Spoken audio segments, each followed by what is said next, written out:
அண்ணாவை பற்றி கவிக்கோ அவர்கள் சொல்லுவாங்க, எல்லோரும் பேனாவிற்கு மையூற்றி எழுதும் போது இவர் மட்டும் மது ஊற்றி எழுதுகிறார்கள். அவர் ஆங்கிலத்தில் பேசினாலும் சரி, தமிழ்ல பேசினாலும் சரி, அத்தனை கவிதை நயமா இருக்கும். ஒரு ஆங்கில நிருபர் கேட்கிறாரு, உங்கள் நாட்டை பற்றி சொல்லுங்கள். அந்த காலத்துல அப்ப அறிஞர் அண்ணா சொன்னாரா, my country is economically ill, educationally dull, politically nil, but culturally well.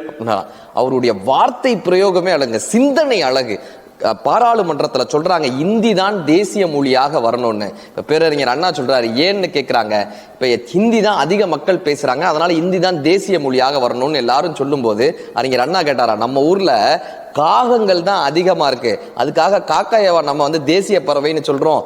இருக்கிறதுலேயே அழகான பறவையான மயில தானங்க தேசிய பறவை சொல்றோம். அப்படி மொழிகள்லேயே அழகான மொழி தமிழ் மொழி தான். அப்படி பார்க்க போனால் தமிழ் மொழி தான் தேசிய மொழியாக வர வேண்டும்னு பேரறிஞர் அண்ணா சொன்னாராம். அப்ப எல்லாரும் சொன்னாங்க, இவர் தமிழ் பேசி எல்லோரையும் மயக்குகிறார்னு.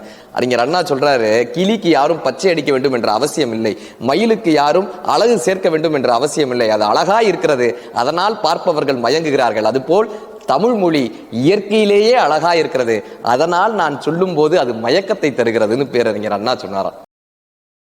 Download ShareChat.